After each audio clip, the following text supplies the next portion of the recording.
Cleanup is underway across parts of East Texas after strong storms roared across the area.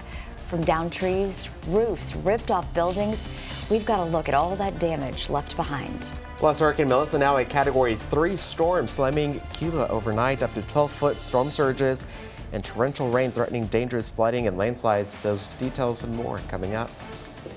And we are in for a very gusty day as wind advisories are in effect across all of East Texas. We'll go over all the details in your forecast coming up. So stay right there because Morning Y'all on CBS 19 Plus starts right now. Together, we're putting East Texas first.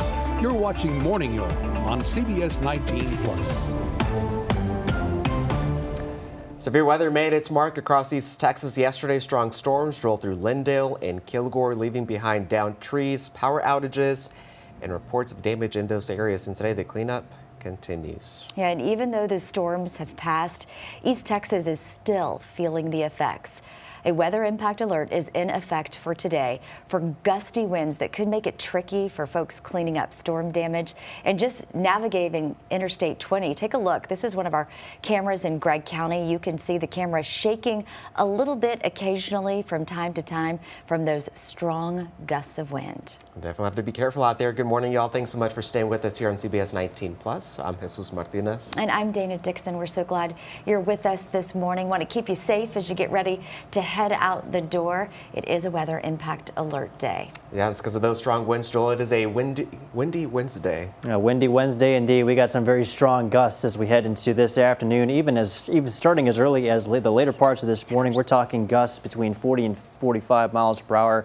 But looking at our Tyler cam, looking north on Broadway, we've got some nice clear skies so far. Temperatures in the 50s across the area. Would not be too surprised to see some 40s sneak in eventually across some parts of the area, but definitely a cooler start thanks to that cold front. Current winds out of the northwest at about 5 to 15 miles per hour at this point, really starting to pick up speed, and they will continue to do so into the rest of this morning and into this afternoon. Wind advisories are in effect for all of East Texas until 7 o'clock this evening. That's roughly when the winds will start to die down. We'll see gusts between 20 to 25 miles per hour into this evening, and sustained winds as we head into today, northwest about 20 to 25 miles per hour. So pretty breezy by themselves. Weather impact alert in place for that. Then winds lighten up by Thursday and into your Friday. Sunny skies, temperatures in the 60s and 70s. We'll take a look at what the rest of your 7-day forecast says coming up later.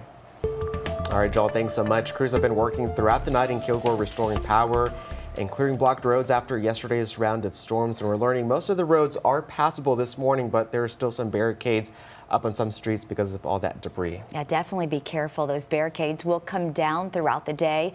The storm took down trees, power lines, and it also ripped multiple roofs off of buildings across the area.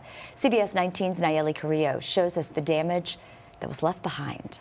Just off Industrial Boulevard, friends, neighbors, and Walton's bar customers are stepping up to help. That includes Chas Bushong, who was working inside when the building's roof was torn off. The front door started shaking, the Walton's bar sign flew, and I looked out the window and I could see the wind just going crazy, so just kind of started walking, trying to find somewhere to get, and I just froze and it was over just like that. Chas and her boss Tina say they are grateful that no one was hurt. Although sadness lingered, seeing the storm destroy a piece of the nearly 90-year-old building. I've never been somewhere where they got as much community support as we do here.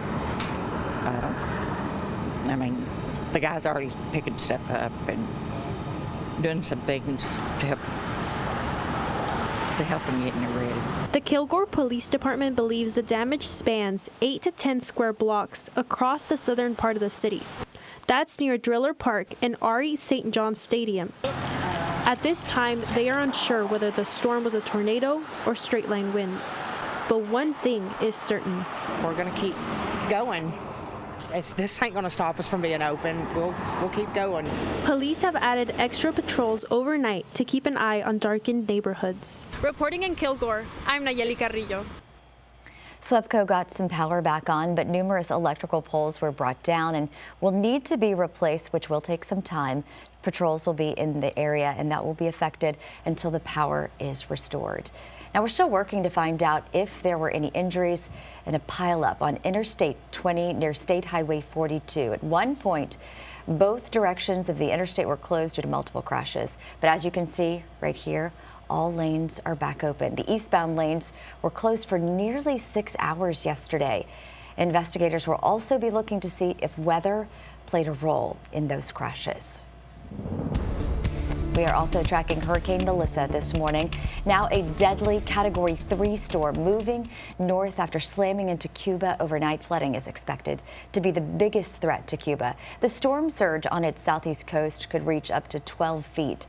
The hurricane could also drop more than 2 feet of rain in the mountains, triggering flash flooding and landslides. Yeah, and officials in Jamaica say there is extensive damage to parts of the island nation after Hurricane Melissa made landfall as a massive Category 5 storm yesterday. The storm has been blamed for several deaths there and throughout the Caribbean, too. And Melissa has since weakened slightly. As we mentioned, it's a Category 3 now, about 130-mile-per-hour winds as it barrels across Jamaica. CBS News' Jared Hill has more from New York.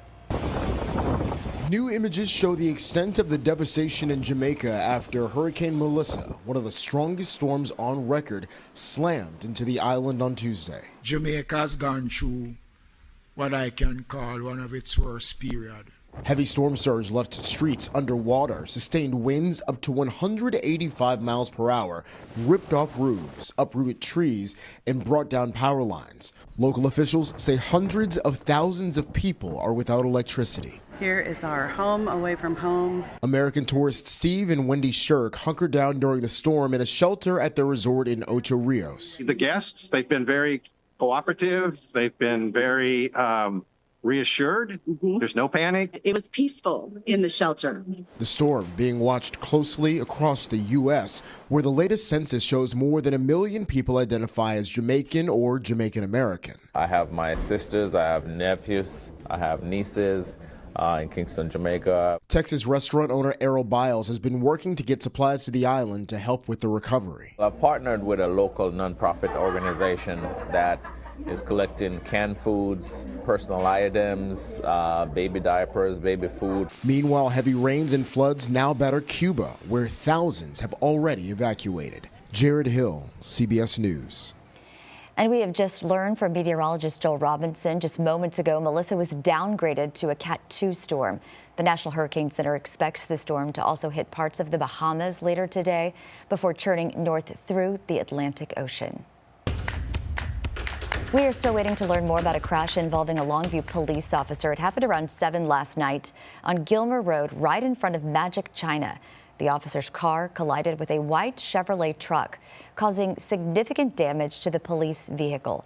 Thankfully, no one was injured. Details about how that crash happened are still limited, but CBS 19 will keep you updated as more information becomes available. And a Hallsville man is facing serious drug charges after a police chase ends in a crash at Upshur County. Gladewater police say they tried to stop Deron Smith, who had outstanding warrants. He took off, leading officers out of the city and then into Upshur County. The chase ended on Crabtree Road when Smith lost control and then slammed into 2 trees. Smith was taken to the hospital. Investigators say they found black tar heroin inside the vehicle. Smith will be charged with delivery of a controlled substance along with an existing drug warrant. Upshur County constables and deputies helped bring the pursuit to an end. 7:10 this morning, time now for your morning headlines. Just 2 weeks into a historic ceasefire agreement, the Israeli military launched a series of attacks in Gaza yesterday. Well, these strikes come after an Israeli official said Hamas fired on its forces in southern Gaza. Israel continues to express frustration with Gaza over its delay in returning the remains of Israeli hostages killed in captivity following the October 7th attacks. More than 24 states are now suing the Trump administration for its decision to cut off SNAP benefits. The Department of Agriculture said food assistance for nearly 40 million Americans will end on Saturday if the government does not reopen. Lawmakers say the federal government has the money to continue to provide food assistance, but is opting not to. Foreign exchange students will no longer be able to participate in varsity sports in Texas. The UIL, which governs school sports, approved a ban this week following concerns about exchange students taking space from Texas student athletes. Before the ban, exchange students could qualify through a waiver process, but now that ban takes effect at the start of the next school year. And Elon Musk has launched a new online encyclopedia to rival Wikipedia. It's called Grokpedia, and Musk says it is designed to present nothing but the truth. The site features a minimalist design and about 885,000 articles, far fewer than Wikipedia's 7 million. And unlike Wikipedia, which relies on volunteers, reports say Grokpedia is powered by artificial intelligence. Musk has long criticized Wikipedia for being biased. A new grocery option is about to open its doors in Longview. Sprouts Farmers Market is set to officially open this Friday on Judson Road, right by the Longview Mall. The store is known for its fresh produce, natural and organic foods, and health-focused products.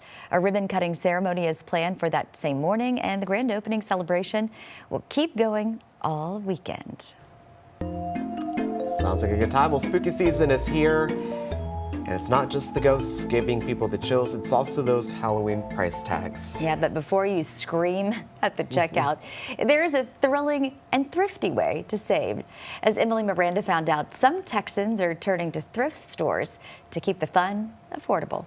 We've definitely seen a lot more people coming in this Halloween to thrift and donate costumes and Halloween decor. Halloween is creeping up on many Texans and their wallets. 79% of Halloween shoppers anticipate prices will be higher this year, specifically because of tariffs. The National Retail Federation says shoppers are on track to spend over $13 billion this Halloween, nearly 13% more than last year.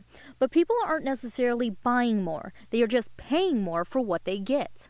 Consumers are budgeting $114 on average for costumes, candy, decorations, and greeting cards. Almost $11 more per person than last year. With Halloween falling on a Friday this year, you can expect to see your neighborhood busy with princesses, cartoon characters, and unique costumes inspired by this year's viral moments. Really nice about thrifting a costume is you're able to be very creative with it.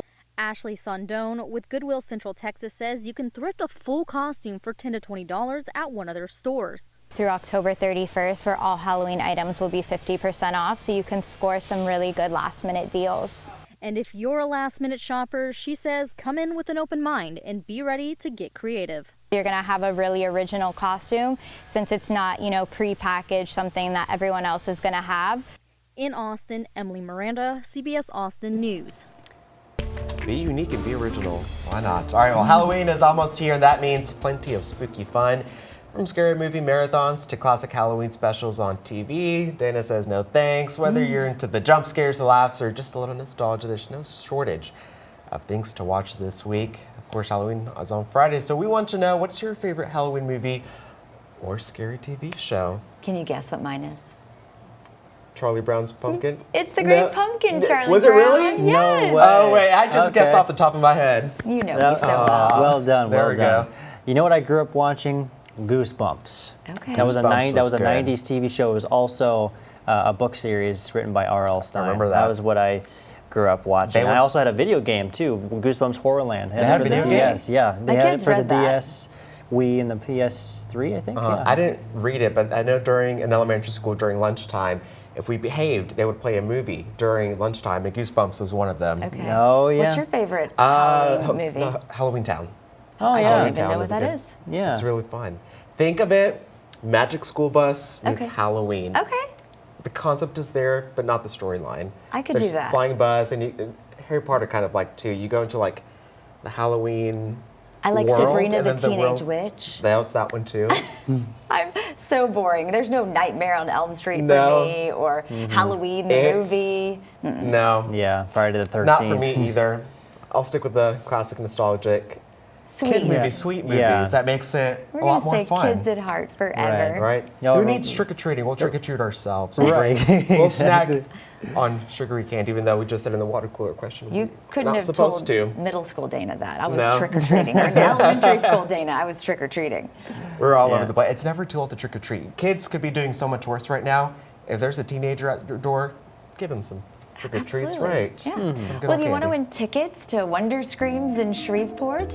You'll have a chance to win just by answering our question of the day. You can win a family 4-pack of tickets to the haunted attraction. So head on over to our Facebook page and share your answer.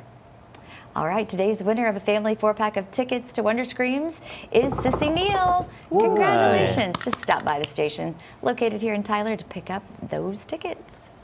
All right, hopefully the wind is going to be howling scary out there today. Yes, absolutely. And the traffic is howling a little bit more as we head into the rest of this morning. Traffic starting to pick up just a little bit in some spots this morning, but I-20 still right around the same. We got 2 hours over to Dallas. We also have an hour and 30 minutes over to Shreveport, so doing A-okay there. An hour, or excuse me, 2.5 hours up to about Denison area, and also an hour and 30 minutes down to the Lufkin area this morning. So US 69 doing A-okay. Other routes here across the area, we got Jacksonville to Nacogdoches picking up a little bit. We've got 55 minutes there. Tyler to Longview is 40 minutes, 55 minutes from Tyler to Palestine this morning, and Tyler to Athens is a 45-minute commute. Now, of course, sun is starting to rise a little bit, but still a little bit hard to see. Could be a couple of areas of debris from yesterday's storm, so please be on the lookout for that and be careful as you head out this morning. Visibilities are doing great. We got 9 to 10 miles of visibility all across the area. Not expecting too many issues with fog this morning. We got temperatures starting out in the 40s and 50s, and I'm giving you yellow lights for this afternoon for that possibility of wind really impacting your afternoon commute. So take it easy out there as you head out. All right, Joel, thanks so much. 7:17 this morning. Still ahead coming up in sports. A Carthage football players doing double duty, starting on the line and leading the band. Plus the latest from the World Series. That's all coming up in just a few minutes.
It's time for CBS19 Sports. Morning, y'all. Dan Millay with your sports here. Appreciate you joining us. We're talking Carthage football, but not necessarily what the Bulldogs do exclusively on the field. Instead, we're going to focus on one dog in particular who's got a really unique game day, or in this case, halftime routine. When we're up comfortably, I'll go over to my coach, I'll give him a little salute, and he's like, "You're good, bud." So I head on out there. I get ready. That's right, folks. Not only is Tyler Ortego Carthage football's starting right guard, he's also one of the marching band's drum majors. It's a unique situation that even head coach Scott Surratt, who's seen just about everything, still gets a kick out. A couple weeks ago, we were up pretty good, and we look out here, and he's leading them in drum major, and we were just laughing, and look at Tyler go. Now to play for the Bulldogs and especially start You've got to be really good, obviously, right? They are the almost universally agreed upon best team in East Texas, so you'd think Ortego would have had to dedicate his life to the gridiron to get to this point, but he says it's actually the other way around. He was always a big kid and football came naturally, but on the band side of things, he's carrying on a family legacy. Band is the first thing I started doing. My whole family does it. My dad marched at Carthage, my mom marched at Wascom, and then all my siblings grew up in the band, and I just figured it was like something that I needed to do, and I really like playing drums, so I figured that'd be the route I'd take. From banging the drums to leading the entire band as drum major, you've got to be a natural leader and a hard worker to fill those shoes Ortego's marching in. And Coach Surratt says he checks all the boxes on and off the field. 8 games this year, 16 last year, so he's a 24-game starter. Tyler's always the first one in the building. As soon as he gets his ankle tape, he'll be the first lineman. He's always full of energy, and you got to be to do both. And he's just a phenomenal young man, and he'll be a one that we always remember. With Ortego prepping for his second state championship run in a couple weeks and his first military band championship appearance this Wednesday, he's proving that when it comes to extracurriculars, you don't got to choose one or the other. If you want it, work for it, and do what you love. You can do anything just as long as you're willing to put the time in. And I just like to set the example of that to prove that it is possible. And you can do more than one thing. You can be musically inclined and you can be athletically inclined. It's just you have to want to do it. Love it. Alrighty, on the field, Tyler and the rest of the Bulldogs are hosting Rusk this Friday, where we will have our Under the Lights kickoff show. And now this may come as a shock to people, but 8-0 Carthage is in fact favored there against the 1-7 Eagles. Join Jimmy Searfoss and I live at Bulldog Stadium this Friday at 6:30. Looking at our game of the week now, it's Chapel Hill hosting Henderson with some serious District of Doom implications in play. The Lions are 2-2 in district play. The Bulldogs are 2-3. So if Henderson takes that one, they'll just about lock in a playoff spot with the district's 4 seed. The Bulldogs, meanwhile, are hoping to tie with the Lions there and own that head-to-head advantage. But before both those games, tune into CBS 19 Plus Thursday night for Thursday Night Live. East Texas Homeschool Sports hosting Kings Academy at 7.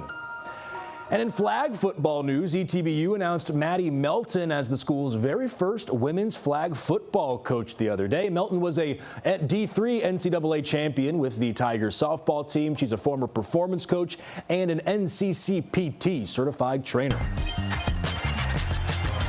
And finally, in Game 4 of the World Series yesterday, after the Dodgers jumped ahead 1-0, Vlad Guerrero Jr. said, "I got you, boys." This 2-run shot puts the Blue Jays ahead 2-1. Score stays 2-1 into the 7th until Andres Jimenez pokes that base hit into left field to bring Dalton Varsho home. Toronto leads it 3-1 at this point. A few batters later, the DH Bo Bichette lines the ball up and over Kike Hernandez's head and left to drive in another run, part of a 4-run 7th for the Blue Jays as they shake off Game 3's loss to take Game 4 6-2, tying the series at 2 games apiece with Game 5 coming tonight in LA at 7. But that's all the time we have for sports. Morning, y'all. Back to y'all.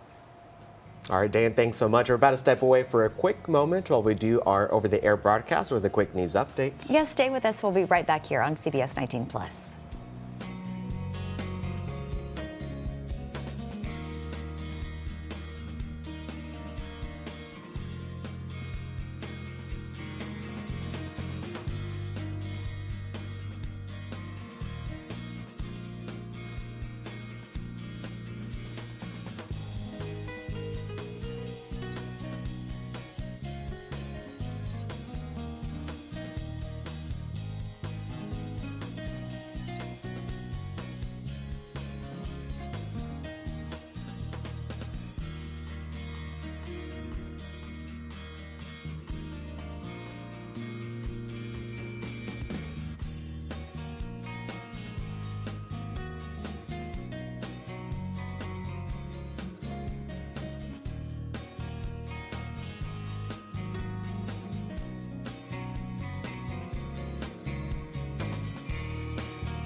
Good morning, y'all. I'm Dana Dixon. And I'm Jesus Martinez. Thank you so much for joining us for this news update. This morning, we're waking up to significant storm damage in parts of East Texas, especially in Kilgore and Lindale. The Smith County Emergency Management Coordinator says he expects a possible tornado to touch down in the Lindale area. Now, that determination, though, will come later from the National Weather Service. They will be out surveying damage later today. Meanwhile, emergency officials say damage was reported northeast of Lindale near FM 2710. The Lindale Fire Chief confirmed 8 houses have been damaged. There's also storm damage reported along Canyon Roads 4126 and 4128. So far, thankfully, no injuries have been reported. As the government shutdown continues, food banks in East Texas are bracing for a major surge in demand as those SNAP benefits are set to run out. David Emerson with the East Texas Food Bank says the need for food has been rising steadily, first because of inflation and now because of the ongoing federal government shutdown. The East Texas Food Bank has already ordered 10 extra truckloads of food just to keep up with the growing demand. Emerson says they're getting calls from people who've never needed help before, asking how food pantries work, when they're open, and what food is available. Everything that we do is supplemental. We're trying to just, help people out in that gap. And so anytime that gap is for a full month, it becomes problematic for the individuals and for all of our partners as well. And so all we can do is just buy more food and make sure that we have the food available and to, meet the increase in demand. Emerson adds that monetary donations go further because the organization can stretch each dollar to feed more people. Meanwhile, Texas House Democrats are trying to tackle what they're calling a looming hunger crisis. A committee on the Texas hunger crisis was created this week, and this committee will investigate how cuts to SNAP benefits could affect Texas families, develop emergency solutions, and coordinate a statewide response. Now, this move comes as the Texas Health and Human Services Commission warns that SNAP benefits could be cut off in November if this federal shutdown continues, putting $614 million in monthly food assistance for 3.5 million Texans at risk. Well, as you get ready to head out, you'll notice it's a lot cooler out there, but the big thing is the wind gust. Joel? Yeah, that is the biggest thing that we're going to be watching into this afternoon. We got a weather impact alert in place from the CBS19 weather experts for 40 to 45 mile per hour wind gusts. That's going to go until 7 o'clock this evening. Make sure your devices are charged, of course. You can download our CBS19 app to receive the latest weather updates from us here at CBS19. Of course, from the National Weather Service. And of course, there's a lot of Halloween decorations outside right now. Make sure to bring those in or secure them down as best as you can. Now, we do have a wind advisory in effect for all of East Texas until 7 o'clock. Again, we're talking about 40 to 45 mile per hour wind gusts with sustained winds between 20 and 25 miles per hour. So a very gusty day is ahead. Those winds, they'll start to taper off by this evening and into your Thursday. Halloween looks great. We'll get temperatures back up into the low 70s by then, upper 60s for Saturday with a slight chance of showers.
.31 now. Welcome back to Morning Y'all on CBS 19 Plus. This is what's coming up in our second half hour. Overcrowded and out of space inside Texas' oldest jail, and the $75 million they need to fix that. What that hit could bring to taxpayers' wallets just ahead. Also coming up, Texas sues the makers of Tylenol, accusing them of hiding risks for pregnant women. What the state says the company knew. And in your forecast, we're going to be talking about the wind advisory, which is in effect until 7 p.m. for all of East Texas. Plus, We'll be going over storm reports from yesterday. All of that is coming up in your forecast. Together, we're putting East Texas first. You're watching Morning Yo on CBS 19+. Good morning, y'all. I'm Dana Dixon. And I'm Jesus Martinez. Thank you so much for staying with us here on CBS 19+. As Election Day approaches next week, one measure on the Nacogdoches County ballot could have a big impact on public safety and taxpayers. It's a proposal to fund improvements to the county jail. And officials are making a final push for a $75 million bond package to replace the aging facility. The current jail, built more than 35 years ago, is overcrowded and outdated, struggling to meet the needs of both inmates and staff. It's designed to hold about 300 inmates, but nearly 400 are in custody, with over 100 housed outside the county at a growing cost. The proposed bond would fund a brand new jail facility for roughly 570 inmates, with added space for mental health and medical care, while aiming to protect staff, inmates, and taxpayers. We can't think like we did 20 years ago housing inmates. More and more inmates are being dumped in county jails that have mental health problems, and we're having to be the fixer on that. I think that we do need to have a bigger jailhouse. I think that it needs more staff. I think that it's important that we support them and that we do what we can to make sure that, our needs are met as far as safety. Residents, like business owners Connie Alders, say they support the plan, noting that the cost would be about $90 a year. For more information on that proposition, you can visit our website, CBS19.tv. Remember, early voting ends this Friday, and Election Day is November 4th. Well, we're continuing our series of breaking down the constitutional amendments you'll be voting on. And today we're talking about Proposition 7 and 10 that could give tax relief to veterans, spouses, and homeowners after fires, but critics worry about funding impacts. Ashley Goodell has more. I'm KVUE Political Director Ashley Goodell. We're continuing our series breaking down the 17 proposed amendments to the Texas Constitution on the ballot. Today, let's talk about two propositions to give property tax exemptions to Texans faced with hard times. First up, Prop 7. Here's what you'll see on the ballot. It is a lot, so I'm not going to read it all, but I'll tell you, all this means is this will allow Texas to exempt property taxes for the spouse of a veteran who dies because of a condition or disease they presumably got while serving our country. Right now, Texas completely exempts a veteran's home from property taxes if they are 100% disabled as a result of their service. And when that veteran dies, the exemption passes down to their spouse. But there is a gap. Veterans who died after developing conditions because they were exposed to burn pits, Agent Orange, and other toxic substances weren't all rated at 100% disabled. But Texas lawmakers want to give the same property tax exemption to these veteran spouses as they do others who died as a result of serving our country. Now, supporters say this will help military families, but opponents argue property tax exemptions reduce the amount of money that could go to Texas schools. All right, next up is Prop 10. Here's what you'll see on the ballot. The constitutional amendment to authorize the legislature to provide for a temporary exemption from ad valorem taxation of the appraised value of an improvement to a resident's homestead that is completely destroyed by a fire. Right now, property appraisals are assessed in January, but if your home catches fire and is destroyed, there is no way to get a new assessment. If this proposition passes, a homeowner could request a new appraisal within 180 days of the fire and potentially get to pay a prorated rate for their taxes. Now, supporters say this would give a little help to homeowners facing a disaster, but it would only apply to homes that are completely destroyed and only by fire, not other disasters. The choice, though, is up to you to vote, Texas. Well, for any information you might need for this year's election to vote, get the CBS 19 voter guide sent straight to your phone. Just text the word VOTE to 903-600-2600. Governor Greg Abbott has announced a new district attorney for Upshur County. Barry Wallace will take on that role starting this Saturday. He currently serves as the first assistant in the office and has been acting district attorney since former district attorney Billy Bird retired earlier this month. His term will run through the end of 2026 or until a successor is elected and qualified. Well, the state of Texas is suing the drug makers behind Tylenol, accusing them of failing to warn consumers about the risk of taking the pills while pregnant.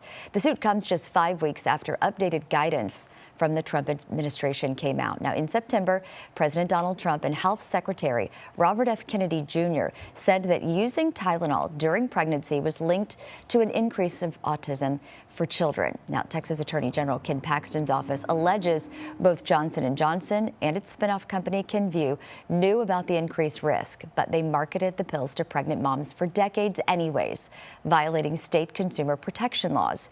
A longtime pharmacist in Texas spoke about the lawsuit, saying there needs to be more published facts about the alleged risks. The risk is the part that we need to see documented. We need to see proof that there was a cause and effect, and that's what I haven't seen in my expertise and what's come across my desk and what I've been able to find. The lawsuit asks for a jury trial and calls for the companies to pay civil penalties to the state in the amount of $10,000 per violation. Kenvue responded in a statement saying Tylenol is safe and the company will vigorously defend against the claims. Well, there's growing concern over prop bets, wagers on specific plays instead of the final score. Now, some states and leagues may ban them after players were accused of helping gamblers. Scott McFarland explains. If last night was an example of the beauty of America's pastime, this wild pitch from June could be the new ugly side of the sport.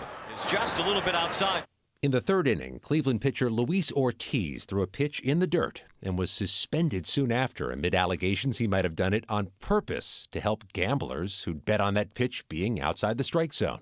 The first inclination for everybody, and myself included, is there's something not right there. Jason Van Hoff saw that pitch. He investigates suspicious betting patterns and worked for the monitoring company that reportedly alerted Major League Baseball about a surge in bets around that play in Cleveland. They're called prop bets. And any strikeout can pay out. Wagers made on an individual player's performance. How big a part of the gaming business is it? It's definitely growing. Ortiz's suspension got the attention of Ohio's governor, Mike DeWine, who now wants to ban prop bets in his state. We saw states, one after another, rapidly approve sports gambling a few years ago. Was this not envisioned? One pitch, one shot of the basket. I don't think that's what most people thought of at that time, but it's clearly taken off, and it's clearly a problem. As part of a blockbuster indictment last week, federal agents arrested an NBA player who allegedly tipped off gamblers he was going to leave a game early with an injury. According to Van Hoff, the explosion of prop betting in the last decade has turned some lesser-known athletes into marks. It was primarily based around just the superstars, the Patrick Mahomes, the LeBron James. Now it is starting to move down into lower levels of the game, the players coming in off of the bench, the rookies that might not have as much playing time. We were unable to reach the Cleveland pitcher Ortiz for comment. In the meantime, other states beyond Ohio are considering prohibiting prop betting, and at least 2 major sports leagues, baseball and hockey, tell CBS News they're reviewing props as well. Scott McFarland, CBS News, Washington. All right, 7:40 now. It's creepy, kooky, mysterious, and spooky. Da-na-na-na. Da-na-na-na. That's the Addams family, of course. This house is located just outside of Milwaukee, and they've got the whole Addams family here, including Thing and Cousin It. Check out the incredible detail, too. Amazing, right? Wow. And the real staircase, did you see that? In the years past, the same family has created a Wizard of Oz and a Scooby-Doo scene for Halloween. Talk about dedication. That's really cool. I love that. I used to love to watch the Addams Family. I wonder where that staircase goes to. So y'all know that nowhere. I'm a pinball nerd. Did you know one of the most best-selling pinball machines is the Addams Family? No, really? I had no idea. That's right. Yeah, one of the most best-selling pinball machines back in the 90s was the Addams Family. Really popular machine. Yep. Maybe go watch it for Halloween. Right? Perfect time of year. I'm gonna have to go back and see who that family is to see the Wizard of Oz one. So have you seen the movie, really cool. Or have you seen the actual show? So I have not. I've seen the Part 1 movie, Wicked, and Wicked 2 is coming out. So I'm trying to do it in order. Okay. Because I've never seen the Wizard of Oz. So I'm doing it in chronological order. However, I was told to watch The Wizard of Oz first. Yes. Oh, yeah. So It's a classic. We'll see Absolutely. how From it goes. where it all comes. Where it all started Yeah. from. We'll see how it goes. I'm still trying to do it in chronological order. Well, okay. We'll see how it works. Very good. Well, Okay. today marks National Cat Day. Y'all, it's the It is. perfect time to recognize these lovable animals. Aw. Cats are known, you know, for their independent streak. They often go a little hog wild, up, down, everywhere. I kind Right. of love it. It's fun. But they often will snuggle in your lap, too. About 49 million U.S. households own a cat, and ownership is trending up. The American Pet Products Association says the 49 million is 9 million more than only 2 years ago. But there are millions more cats that live in shelters. Organizers of National Cat Day are hoping that people who currently are not pet owners will be inspired to consider adopting a cat to help ease the shelter burden. If you have a cat, though, be sure to show him or her off on social media today. You could just use that hashtag National Cat Day. Look at those sweet little eyes. We talked about having Oliver Right. Twist in here for Tuesday Tales yesterday. And cats can take care of themselves too. Oh, yeah. So self-sufficient. If you're out of the house and not home as often, they need attention, but less Right. attention than a puppy or a dog. So you can be out of the house just a little bit longer usually. But if you do want to give some Yeah. attention, there's some babies, little tiny babies at the SPCA There of are. East Texas that need bottle feeding. So contact them if that's up your alley. Oliver Twist was palm small, Yeah. baby Tiny small. little baby. Yeah. She liked, or he liked nose bumps. Oh, we did. He The did. little I was playing boops. around. Yeah, gotta be Oh, careful. Gotta be careful with outdoor cats. They might bring you a little gift. Right? Occasionally A little bit they of do. everything. All right, well, from Maine to Cali, from shore to shore, the Cat in the Hat returns once more amid a new love it. rhyme. With rhymes that dance and lines that gleam, a long-lost Seuss revives the dream. The rhymes continue, right? A newly discovered Dr. Seuss book is making waves. It's titled Sing the 50 United States. The story invites readers to rhyme and name every single state, guided by the Cat in the Hat, and of course, Thing 1 and Thing 2. The lost manuscript turned up at UC San Diego's Geisel Library, home to Ted Geisel's original archives, and inside, we found sketches, scribbles, and Seuss's own handwritten notes. Illustrator Tom Brannon brought the unfinished pages back to life, keeping that whimsical Seuss style bright and alive. Random House Children's Book plans to publish nearly 500,000 copies next summer, just in time for America's 50th birthday celebration. So grab your hat, your map, and your rhyme, because Seuss is back and it's 50 state time. Yeah, 250 years we get to celebrate. Ooh, that's wild. That's cool. I love Dr. Seuss. It What was your favorite Dr. Seuss book? Oh my gosh. Well, The Grinch. The Grinch sounds a good The one. Grinch or the Grinch that Lorax. stole Christmas. There was, I can't remember the name of it, but it was like Fish 1, Fish 2. Redfish, That bluefish. one. Yeah. Redfish, I like the bluefish. rhyme to that One one. fish, Okay. two That was a fish. good memorable. I mean, probably not as Green memorable eggs and now. ham. That one was good too. A Horton, Here's a Who. I like that one. That was good. I like them all. I The love Lorax the is Dr. rhymes. Seuss too, I was right? thinking Yeah. maybe you could just take up in Dr. Seuss's footsteps with your rhymes that you just created. I didn't say I created it. Oh, okay, sorry. It was good. It was good. It was good either It was way, good. right? Whoever created it I'm being honest. I didn't create it. I just snazzed it up a little bit. snazzed it up. Right. All right, well, Love that. this weather is kind of snazzy, but not in the way you want it. Yeah. It is cold out there. Yeah. And the winds, Joel, they're crazy. They're cranking up a little bit as we speak. We'll definitely get in on some heavier winds as we head into this afternoon. But first, we got to talk about what happened yesterday. We had some storms yesterday ahead of a cold front that produced possibly some brief tornadoes. Now, I did just get word from the National Weather Service that they'll be sending out survey teams to both Lindale and Kilgore today, so we're going to figure some stuff out there. But what happened yesterday? Well, one thing we had was wind shear. That's the number one thing for tornado development. That's that change of wind with height, and that causes horizontal vortices to form. And then once that encounters an updraft from a thunderstorm, it goes right inside the updraft and starts spinning around the thunderstorm. So that's how you can get those thunderstorms to rotate and potentially produce tornadoes. These are also individual storms on their own. They have the better chance to rotate. Luckily, they were weak, so they only produced possibly some brief tornadoes. If you noticed some of the tornado warnings that were issued yesterday, the tornado warnings never actually made it to the end of their warn time. That's because of how brief these spin-ups were. But that's basically what happened yesterday. And, you know, when it comes to the weather, sometimes the most unexpected things can happen. Now, as we head into today, one thing that we can be certain about is a wind advisory until 7 p.m. for 40 to 45 mile per hour wind gusts.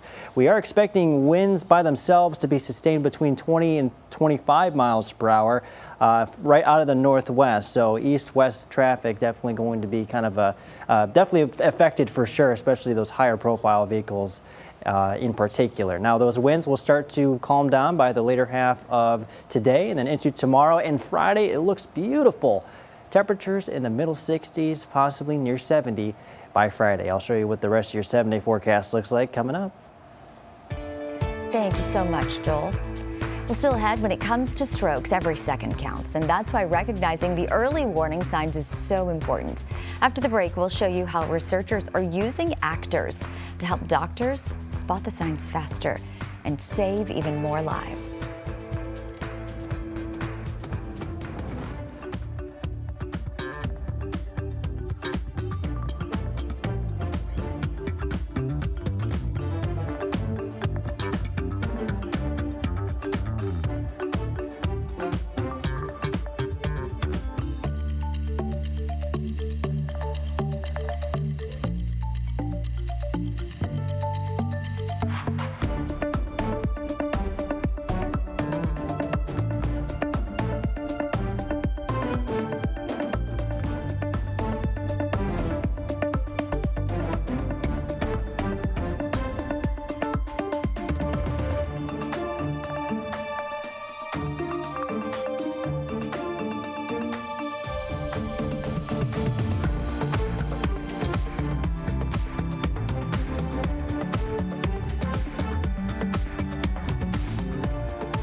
A health alert when it comes to your sleep as part of our Wellness Wednesday.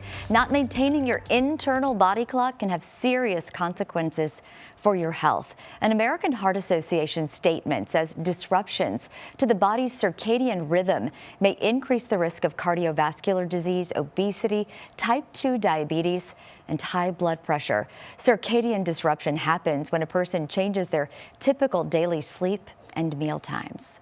1 in 10 people worldwide show sensitivity to gluten and wheat without ever being diagnosed with celiac disease or wheat allergy.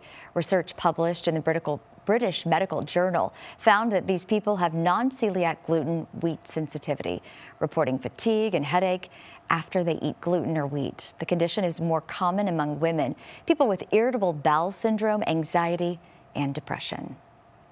On this World Stroke Day, experts are emphasizing that treating strokes immediately is critical, which means recognizing the early warning signs is key. Now a new study is helping patients get the care they need sooner, using actors to simulate real-life scenarios for hospital staff. Michael George has more. What's going on? This woman's husband brought her to the emergency room. This has been going on for like 45 minutes. With signs of stroke. Can you give me a big smile? But the couple are actually actors. This is the simulation lab at NYU Langone Hospital, Long Island, where healthcare providers practice real-life stroke scenarios to see how quickly they can recognize the warning signs and act. To identify knowledge gaps, address those knowledge gaps, and then work through the processes in a very safe environment where patients don't get harmed. The patient in this scenario is experiencing a type of stroke which can be treated with a clot-busting drug or a procedure to remove the clot. Dr. Levi Digert and his team are watching as these neurology residents respond. Part of the simulation is actually not only to recognize that they're having a stroke, but they're having a stroke that could be amendable to this new treatment, which is mechanical thrombectomy. And research shows the program is reducing the time from when the patient comes in to getting the treatment. We went from 90 minutes to 80 minutes. And we know that in the world of stroke, 10 minutes makes all the difference. It means you can get out of the hospital sooner, recover faster. We're going to reach out to our neuro IR team and let them know that this possibly could be a stroke. Fawaz Siddiqui says the simulations are helping him build a foundation to apply to his future patients. All of it works to make you a better physician, better resident, and obviously improve patient outcomes. Vision was going in and out. I had a huge headache at that point, and I couldn't talk. The research hits home for Andrew Cunningham. He suffered a stroke last year at just 27. There's no really other deficits that I do have besides the slurred speech and random headaches that I do have. He credits getting the right care right away for his remarkable recovery. Michael George, CBS News. All right, good morning, everybody. CBS 19 meteorologist Joel Robinson here. We got a weather impact alert day for today until 7 o'clock. We're watching for that potential for 40 to 45 mile per hour wind gusts with sustained winds between 20 and 25 miles per hour. So one thing you'll definitely need to do, these are certainly winds that could potentially knock out power. So you definitely want to make sure your devices are charged and download that CBS 19 app. You can turn on those notifications to receive the latest weather alerts there. Bring in those Halloween decorations that are really loose, or you can also tie them down or secure them as best as you can. But these are definitely going to be some gusty winds that we're going to be working with into this afternoon. And so much so that the National Weather Service has issued a wind advisory for all of East Texas until 7 o'clock this evening for these winds coming in. Now, current winds right out of the northwest at about 15 to 20 miles per hour at this point. They are going to continue to increase as we work our way into the rest of this morning and into this afternoon. We'll likely see sustained winds again between 20 and 25 miles per hour with gusts. Here it is right here, 39 to 45 mile per hour gusts just by noon today. Would not be too terribly surprised to see an isolated 50 mile per hour gust very briefly, especially closer to I-30. But as we head into the evening, 7 o'clock, that's when the winds are going to be starting to decrease. We'll see winds gusting up to 20 to 25 miles per hour.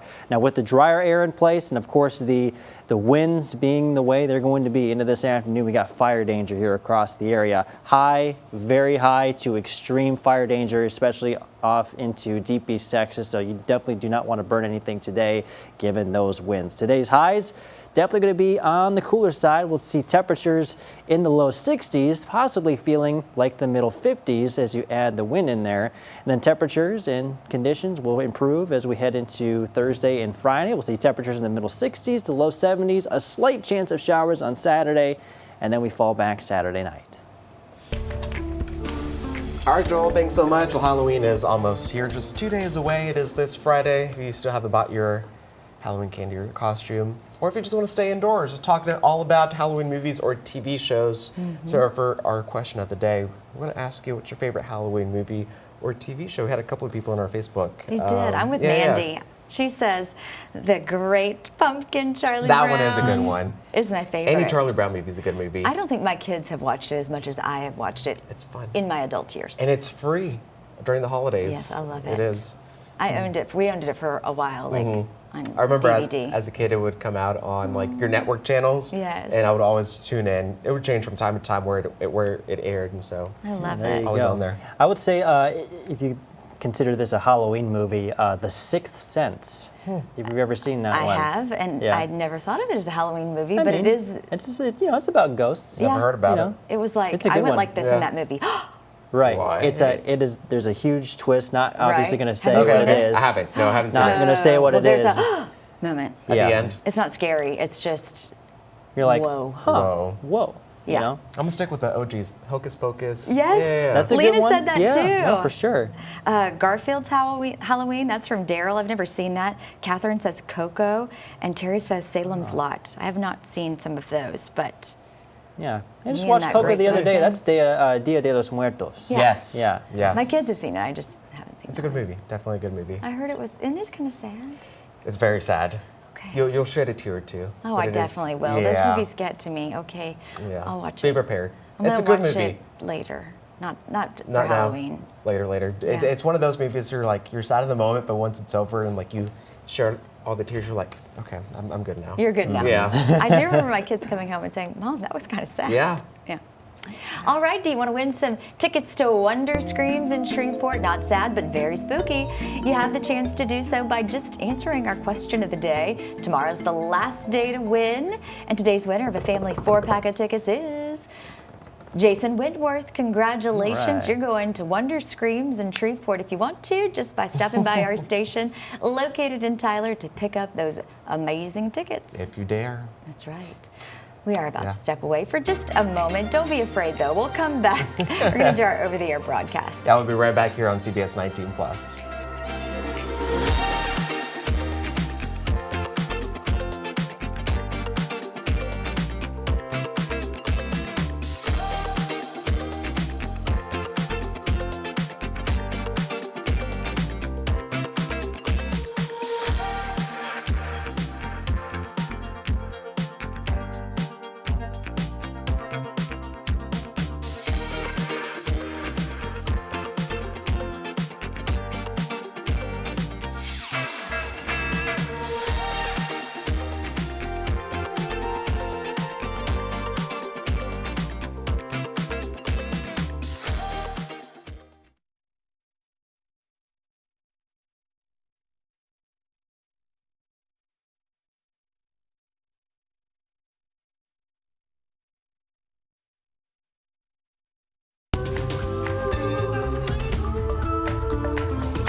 Good morning, y'all. I'm Dana Dixon. And I'm Jesus Martinez. Thank you so much for joining us for this news update.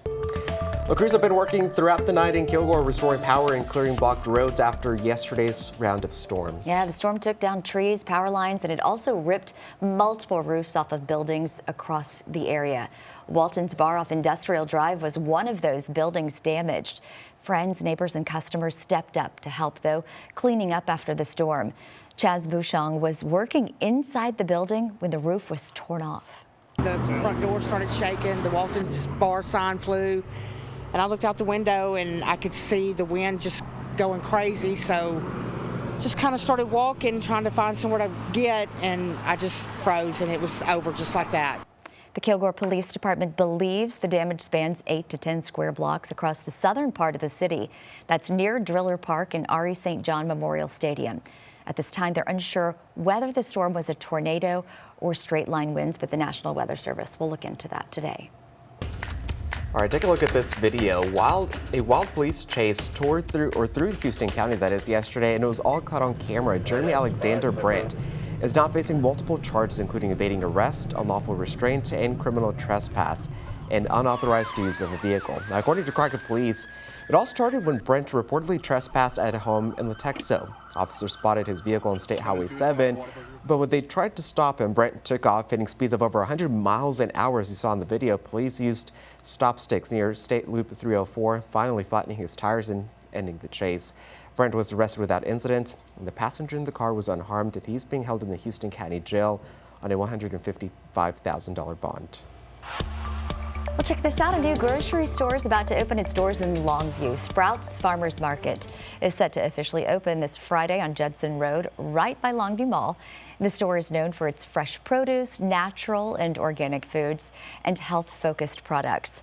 A ribbon-cutting ceremony is planned for that same morning, and the grand opening celebration will keep going all weekend long. Seems like we can't get rid of the winds. They just keep going all week long. Yeah, and you're going to have to hold on to your hats, Joel. Yeah, hold on to your hats indeed. At least for today, we got a weather impact alert for you until 7 o'clock. We got 40 to 45 mile per hour wind gusts going to be a possibility into this afternoon. So that's something you'll have to kind of keep an eye on. Wind advisories, they go for all of East Texas until 7 o'clock. Sustained winds by themselves between 20 and 25 miles per hour. Meanwhile, gusting up to 40 to 45. Would not be too terribly surprised to see a couple of pockets of 50 mile per hour wind gusts, so that's something we'll have to kind of keep an eye on and something you'll have to keep in mind, especially as you're traveling too. These winds are going to be coming in from the northwest, so east-west travel definitely going to be an issue as you head out the door this afternoon. So luckily the winds will be increasing, or decreasing I should say, into your Thursday. We'll see sunny skies all the way through your Halloween. Temperatures in the 60s and 70s, a couple showers possible by Saturday, and then we fall back on Saturday night.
News before you go this morning. Cleanup resumes this morning, weather permitting, after severe weather swept across East Texas yesterday. Strong storms tore through the Lindale and Kilgore areas. The system left behind damaged homes, downed trees, as well as power outages.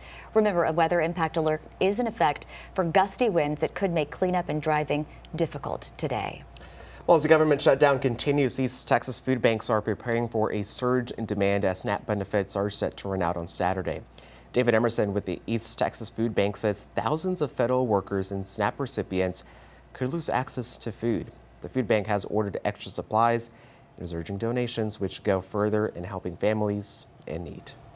And Texas is suing Tylenol makers Johnson & Johnson and Kenvue, saying they failed to warn pregnant women about autism risks. The state is seeking civil penalties, while Kenvue insists the drug is safe and will defend itself. All right, here's one more look at your forecast. We got a wind advisory in effect for all of East Texas. All of you watching right now have a wind advisory all across here in East Texas if you live there. We got 62 degrees for today. 40 to 45 mile per hour wind gusts is what we're watching for into this afternoon. That's why that weather impact alert is in place. Then those winds will taper off into the later half of today. We'll see sunshine and light winds for Thursday. Tomorrow definitely will feel a lot like fall, especially given the lighter winds out there, and sunshine holding on. 70 degrees for your Halloween, looking fantastic there. Temperatures starting out very chilly though, in the 40s. You definitely want to make sure to get that heavier jacket out, especially as you head out the door in the mornings. Then a couple showers could be a possibility on Saturday. We'll keep an eye on that for you. Upper 60s, fall back on Saturday night. And then we got an extra hour of sleep for you on Sunday, all the way through the next few months, and temperatures in the low to mid 70s. Very comfortable.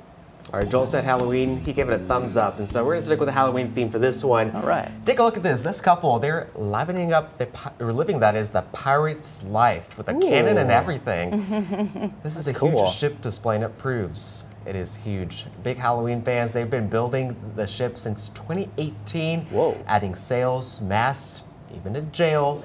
The coolest part, the ship opens to reveal the garage below deck, still shaped like a hull. And most kids, well, they're there to fire the cannon, as you just saw earlier, not just grab some candy. There's also some treasures down there. Hopefully, there's the cannon ready. I love that cannon. That's really cool. That's some serious dedication right there. That is. Happy Halloween. We're almost there. Almost there. Yeah, almost and then there. After Halloween, the ice breaks. That's right. Holidays. Holidays are here. All right. Thanks so much for continuing your day with us here on Morning Y'all on CBS 19 Plus. Catch the noon show coming up on CBS 19 and CBS 19 Plus as well. That's right. Keep you here for the latest news and weather throughout the day. Hope you have a good morning. Great Wednesday. Hold on to your hats, as we mentioned earlier, and we'll see you back here tomorrow.